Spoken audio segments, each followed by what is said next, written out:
I'm Steve Wiggins, and this is the Groundworks Ministries podcast. Today we're reading from the book of Exodus, chapter 1, and let's focus on verses 8 through 10. A new king who had not known Joseph came to power in Egypt. He said to his people, "Look, the Israelite people are more numerous and powerful than we are. Let us deal shrewdly with them.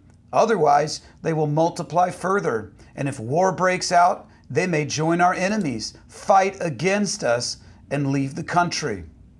I find it interesting that the Pharaoh stated no specific fault with the Jewish people. In fact, there's no accusation of wrongdoing, only a suspicion. Pharaoh's suspicion seems to be the evidence of the guilty conscience of a viciously ambitious man. And he was hard-hearted, as they say. There are two well-known biblical times when Hebrew infants were murdered: pre-Exodus Egypt and post-Advent Bethlehem. Both Herod and this particular Pharaoh shared similar climbs to power. They took their positions by force and dirty politics. The monarch of this new Egyptian dynasty was, by most estimates, a man named Ramses II. And Joseph served one of the Hyksos, or they call it shepherd kings, from another dynasty, whose rule in Egypt began centuries before him. The Hyksos rule came to an end not long after the death of Joseph. And then they were driven back from wherever it was that they came, and a descendant of a native Egyptian dynasty regained the throne.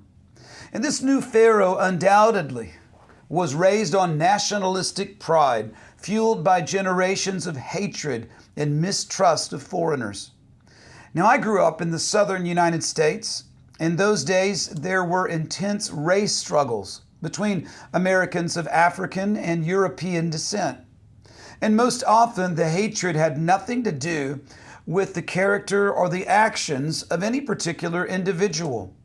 The prejudice was rooted in base fear, mixed with ambitious competition for power and control of an uncertain future. In a similar way, Pharaoh's prejudice against the Hebrews was completely unfounded and irrational, as was Herod's in Jesus' day. Pharaoh simply loved power more than people. And because his power was secured through violence, he believed that any shift in power must surely come through violent means. So what great lesson can we learn from this injustice? Well, several actually, but let's focus on this notion. In the times immediately preceding God's deliverance of Israel, the Lord began to simultaneously prepare Egypt to expel the Hebrews and also prepared Israel's desire to leave. Now take a moment and reflect on your present life situation.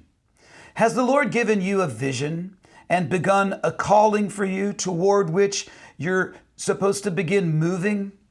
And do you sense that God wants to move you to a particular place in order for you to work within His calling? Now, what factors is He allowing to develop in your life to prepare you to leave, or to prepare those around you to release you to follow God's calling? It may not always be a comfortable transition, but God knows how to get His people where He wants at the exact time that He wants us there.